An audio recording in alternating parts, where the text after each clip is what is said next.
তাৎপর্যটা কি এটা আগে তোমাদের জানতে হবে। প্রথম কথা, স্বাধীন ভারতের প্রথম উপরাষ্ট্রপতি ডক্টর সর্বপল্লী রাধাকৃষ্ণন, তার জন্মদিনকে আমরা শিক্ষক দিবস হিসেবে পালন করি। তো অনেক ব্যক্তি ছিলেন, তারপরে আমরা ডক্টর সর্বপল্লী রাধাকৃষ্ণনের জন্মদিনকে কেন শিক্ষক দিবস হিসেবে বেছে নিলাম। আসলে উনি ছিলেন খুব উচ্চশিক্ষিত মানুষ এবং একজন আদর্শ শিক্ষক এবং স্বাধীন ভারতের প্রথম উপরাষ্ট্রপতি।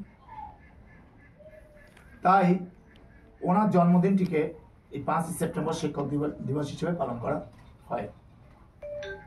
কিন্তু প্রশ্নটা হলো, শিক্ষক দিবসটা আমরা কিভাবে পালন করব ছাত্রছাত্রীরা?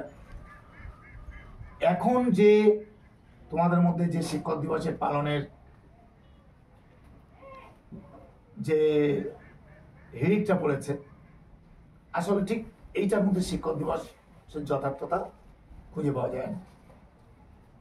শিক্ষক দিবসের সব থেকে গুরুত্বপূর্ণ বিষয় হলো ছাত্রছাত্রীরা তারা এই বইটাকে ভালো করে আঁকড়ে ধরবে, পড়াশোনা করবে, আর এই দিন থেকে তারা শপথ নেবে যাতে গুরুজন যারা, শিক্ষক যারা, শিক্ষিকা যারা, তাদেরকে বেশি বেশি শ্রদ্ধা করা। এবং এই দিন শিক্ষকদেরও কিছু দায়িত্ব কর্তব্য থাকবে, তারা ছেলে মেয়েদেরকে এই দিনকে বেশি বেশি পড়াশোনায় উদ্বুদ্ধ করবে। এই শিক্ষক দিবসে ছেলেমেয়েরা টিচাররা পড়াবে না, এর নাম শিক্ষক দিবস নয়। আরো বেশি বেশি করে টিচারদের এই দিনকে পড়াতে হবে, বাচ্চাদেরকে উদ্বুদ্ধ করতে হবে, ভালো করে তাদের স্নেহ ভালোবাসা দিয়ে তাদেরকে গড়ে তুলতে হবে। এর নাম শিক্ষক দিবস।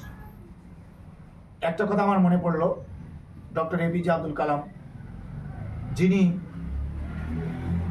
বিশিষ্ট পরমাণু বিজ্ঞানী ছিলেন ভারতের, মানে আমাদের, এবং সম্মানীয় রাষ্ট্রপতিও তিনি ছিলেন, তাকে মিসাইল ম্যানও বলা হয়।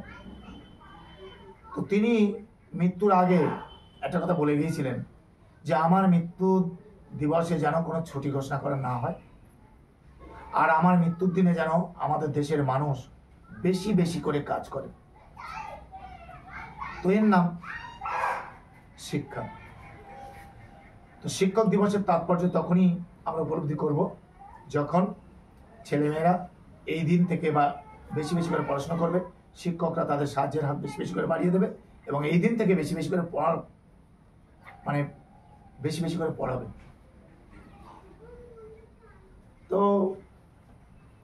এবং গুরু ভক্তি, শিক্ষকদের প্রতি ভক্তি শ্রদ্ধা, ছাত্রদের প্রতি স্নেহ ভালোবাসা, এর সমন্বয় হলো শিক্ষক দিবস। এবং গুরুজন যারা, বড়রা যারা, তাদের প্রতি, এবং এই ছাত্রছাত্রী শিক্ষক এরাই আগামী দিনের ভবিষ্যৎ, এরাই দেশ গড়বে, অন্যায়ের বিরুদ্ধে প্রতিবাদ করবে, অন্যায়ের বিরুদ্ধে গর্জে উঠবে। যেখানে অন্যায়, কালোকে কালো সাদাকে সাদা বলবে, তার নাম হচ্ছে শিক্ষক দিবস। যেখানে আরজিকর কাণ্ডে যেখানে একটি ডাক্তার ধর্ষিত হয়ে খুন করা হয়েছে, মারা গেছে, ছাত্ররা যেমন ঝাঁপিয়ে পড়বে। হরিয়ানা যেমন সাবির বলে যে ছেলেটাকে হত্যা করা হয়েছে গোবংশ অপরাধে, তার বিরুদ্ধে তারা প্রতিবাদ করবে। উত্তরপ্রদেশ, মহারাষ্ট্র, বিহার, উড়িষ্যা, মণিপুর, যেসব জায়গাগুলো এইসব অন্যায়গুলো হয়েছে, সমবেত সবগুলোকেই এই প্রতিবাদে সামিল করা এবং সত্যিকারের যে দোষী, নিরপরাধ ব্যক্তি যাতে দোষী না হয় সেটা মাথায় রাখতে হবে প্রশাসনকে, এবং যে দোষী তার উপযুক্ত দোষীকেই সাজা দেওয়া। তাহলে অন্যায়ের যদি শাস্তি থাকে, সাজা হয়, তাহলে আমাদের দেশে অন্যায় কমে যাবে। এটাও ছাত্রছাত্রীরা এই জায়গা থেকে তৈরি হবে এবং উপযুক্ত শিক্ষায় শিক্ষিত হবে। আমাদের দেশ ধর্মনিরপেক্ষ, এখানে সবাই সমান অধিকার। কে কি খাবে, কে কি পড়বে, কে কিভাবে চলবে, কে সবকিছু আমাদের সংবিধান স্বীকৃত। সেখানে সবাই সমান অধিকার। তো সেখানে এইটা মাথায় রাখতে হবে, আমাদের জন্য ছেলেমেয়েরা গর্জে উঠবে, তারাই আগামী দিনে দেশকে নেতৃত্ব দেবে।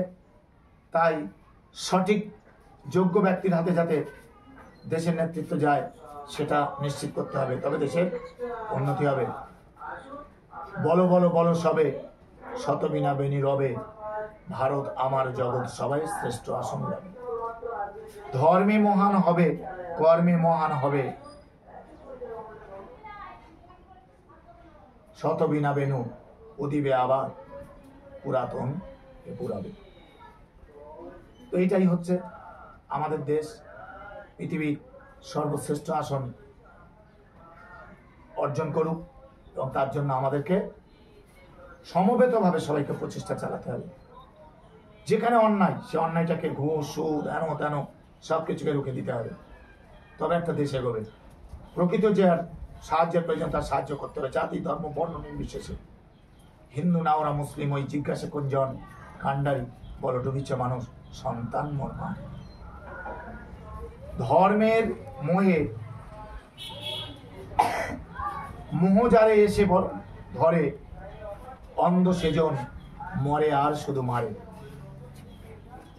আজকে এইটুকু তোমাদের বললাম, এইটুকু তোমরা ভালো করে আশা করি যেটা বললাম এটা নিয়ে তোমরা আগামী দিনের এটা তোমাদের পাথেও, এবং তোমরা ভ্রাতৃত্ববোধ ভাই বোনের মতো সবাই একইভাবে মিলেমিশে থাকবে। সবাই আমরা একই গাছের দুটো শাখা, তিনটে শাখা, চারটে শাখা, একই গাছের অনেকগুলো পাতা, তাহলে আমরা আমাদের দেশ হলো একটা গাছ, সেই গাছের আমরা শাখা প্রশাখা অনেক পাতা। এখানে কোনো জাতি ধর্ম বর্ণের কোনো বিষয় নয়, এটা হচ্ছে দেশ মাতৃকার বন্দনা, দেশ মাতৃকার উন্নতি, অর্থাৎ আমাদের উন্নতি। ঠিক আছে, আজকে এইটুকু তোমাদের বললাম। এরপরে তোমরা যে কিছু মুষ্টিমেয় কিছু এই দিবসগুলোকে আয়োজন করেছো সেটা স্নেহের সহিত ভালোবাসার সহিত সেটা গৃহীত হলো, সেটা আমরা শুরু করবো। ঠিক আছে।